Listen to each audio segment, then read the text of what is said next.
মিথ্যা বলে নেশা খায় পীর সাহেব চলে। মিথ্যা বলে নেশা খাই পীর সাহেব চরমনাই, মিথ্যা বলে তামাক খাই পীর সাহেব চরমনাই। নাউজুবিল্লাহ, আস্তাগফিরুল্লাহ।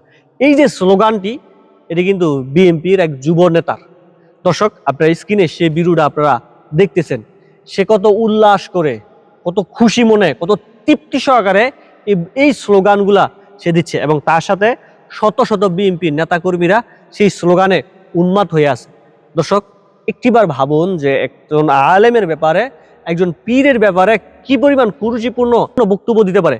আসলে মানুষের মস্তিষ্ক যখন পচে যায়, নষ্ট হয়ে যায়, তখনই কিন্তু একটি মানুষ এরকম কুরুচিপূর্ণ বক্তব্য দিতে পারে। পীর সাহেব চরমনাই, শায়েখে চরমনাই তারা নেশা খায়, এটা শয়তানও বিশ্বাস করবে না। মিথ্যা বলে নেশা খায়, এরকম স্লোগান পীর সাহেব চরমনাইয়ের ব্যাপারে হয়? আমাকে বলুন, কি মিথ্যা বলেছে? কোন বক্তব্য তারা মিথ্যা ছিল? আমি তো স্পষ্ট বলেছিলাম যে দেখেন, চাঁদা তুলে পল্টনে চলে যায় লন্ডন, এই বক্তব্য আমার না। আমি এই কথা স্পষ্ট বলেছি, এই বক্তব্য আমার না, মানুষে বলে। কাজে আপনাদের তো সংশোধন হওয়া দরকার, এটা আমার উদ্দেশ্য ছিল। আমি কে বক্তব্য দিয়েছি? আপনারা শুনেছেন এই বক্তব্য, আমি সেইটা বলেছি। আপনাদের ব্যাপারে এই বক্তব্য আসছে, আপনারা সংশোধন করেন। যদি এই বক্তব্য আমার থাকতো, তাহলে আপনি আমাকে অ্যাটাক করতে পারতেন। এই বক্তব্য আমার না। আপনারাই গণতন্ত্র চিল্লান, অথচ আপনাদের সমালোচনা করলে আপনারা সহ্যই করতে পারেন না। মূর্খতা বাদ দেন, শিক্ষিত হন। রাজনীতি সম্পর্কে জানাশোনা করেন।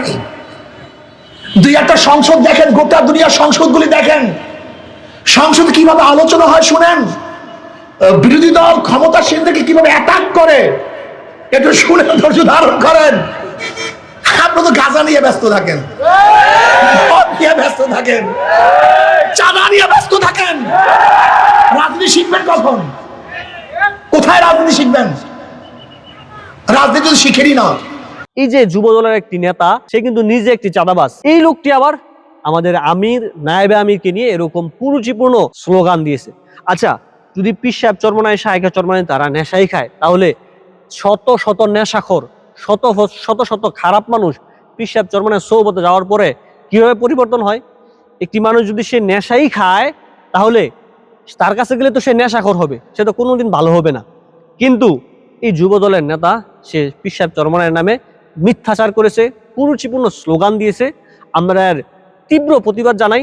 আলেমদেরকে নিয়ে এরকম কুরুচিপূর্ণ স্লোগান বাংলার জমিনে তথা 24-এর আন্দোলনের পরে বাংলার মাটিতে আমরা দেখতে পারবো, তা কখনো আমাদের কল্পনায় ছিল না। তাই আমরা এই স্লোগান, এই যুব নেতা এবং এই যুব দলের এই কর্মী সমর্থকদের উপরে আমরা ধিক্কার জানাই। এরকম একজন পীর সাহেবের প্রতি এরকম মিথ্যাচার করা নিঃসন্দেহে একটি জুলুম, অন্যায়। তো দর্শক, এই ছিল আজকের ভিডিও। আজকের মতো এখানে বিদায়।